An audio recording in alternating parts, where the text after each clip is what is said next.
All right, grade 8, we're back. We're looking at relations and functions in this math lesson.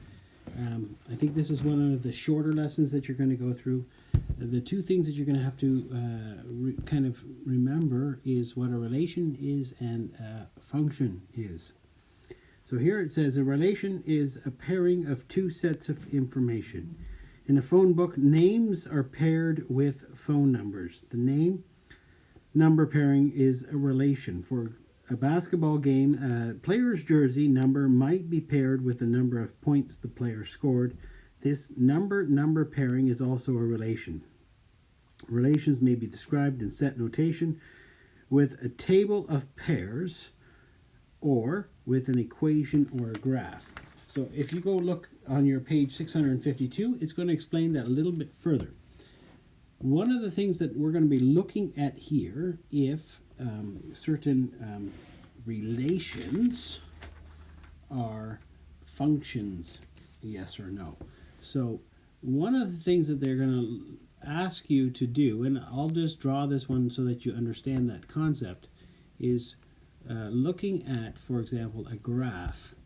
And so we have a regular graph, and they talk about a vertical line test. So here's our x-axis and our y-axis. And so if I actually grab a circle, I think I've learned how to do this so that it makes it into a nice circle. Not quite. Oh, I thought I could do it nicer than that. We'll try it one more time. Did I make it too big or did I make it right? Let's see what it does. There you go. If you grab a circle, what it wants you to do is saying that your x has different outputs as you work your way through here, right? So if you grab your x-axis, your y-axis, let me try and make this a little neater so that you can see that your x-axis and your y-axis, and you look at pairs on there, you should not have two pairs for one x. Boy, it's not going easy for me. So let's try it here. So there we go. We should not have two pairs for one x. So if you have x, for example, being 0, we have one possible pair is 0 and 4. But we also have, if x is 0, negative 4. So you actually have two different answers for x. That would be not a function. That graph is not a function. So they say the vertical line test is what you want to use.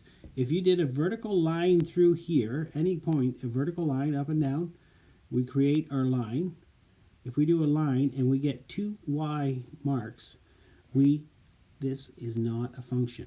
So it's not a function if you have two possible answers, and it's not a function if it doesn't pass the vertical line test. So going through, and I'm going to probably do this quickly orally for your, no, I can probably draw this quickly.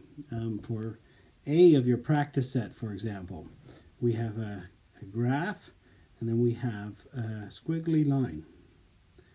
And they basically say, is this a function? Well, I can draw a vertical line anywhere through this, and I don't get two different y's. You can only see in every spot, I only intersect in one spot. So is it a function? Yes. So B asks you, where we have basically an XY one that's drawn, B is asking you, is this a function?